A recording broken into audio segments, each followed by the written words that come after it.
Ayun na nga, natuloy na din ang plano na magpahikaw ang aming ate Adira. At tignan nyo naman, ako pa atang kinakabahan at todo galaw din ng aling maliit sa aking tiyan.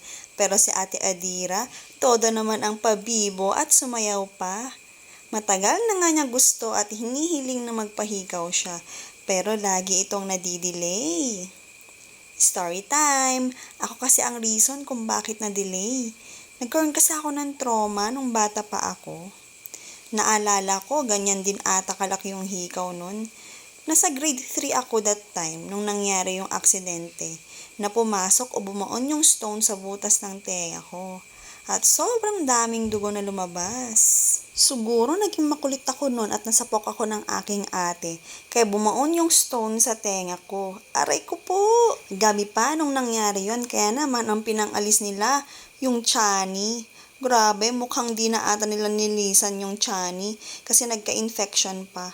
Ilang buwan ko ding tiniis na namamaga at nagsusugat yung tenga ko. Kaya simula noon, natakot talaga ako. Pero ang galing lang kasi sa time nila may ganito na. Samantalang sa amin noon, yung mismong hikaw ang pangbubutas nila sa tenga mo. Sa akin, isang matandang babae.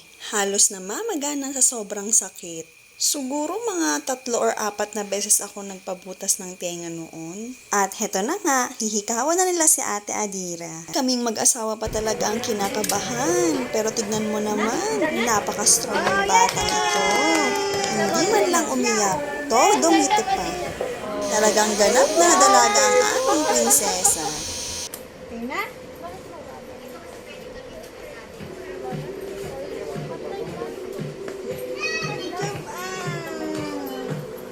Ganap ka ng dalaga. One more. Tingnan mo yung ano. Alcohol.